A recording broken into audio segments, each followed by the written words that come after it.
సంక్రాంతి పండుగకు సొంతలకు వెళ్లాలనుకునే వారికి private travels చుక్కలు చూపిస్తున్నాయి.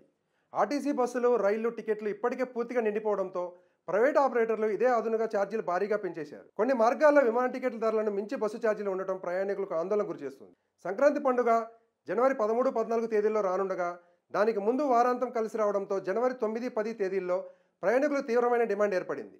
ఈ అవకాశాన్ని ప్రైవేట్ బస్సుల యాజమాన్యాలు సొమ్ము చేసుకుంటున్నాయి.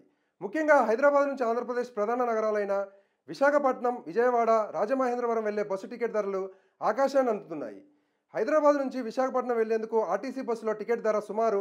1,880 ఉండగా ప్రైవేట్ స్లీపర్ బస్సుల్లో ఇదే ధర 5,000 నుంచి 6,999 వరకు పలుకుతోంది. ఆశ్చర్యంగా ఇదే మార్గంలో జనవరి 9న విమానం టికెట్ ధర సుమారు 6,500 మాత్రమే ఉండటం గమనార్హం. అంటే బస్సు ప్రయాణం విమానం కంటే ఖరీదుగా మారింది. ఈ లెక్కన 5 సభ్యులున్న ఒక కుటుంబం ప్రైవేట్ బస్సులో విశాఖపట్నం వెళ్లేందుకు కేవలం టికెట్ల కోసం మాత్రమే 30,000 నుంచి 35,000 వరకు ఖర్చు చేయాల్సిన దయనీయ పరిస్థితి నెలకొంది.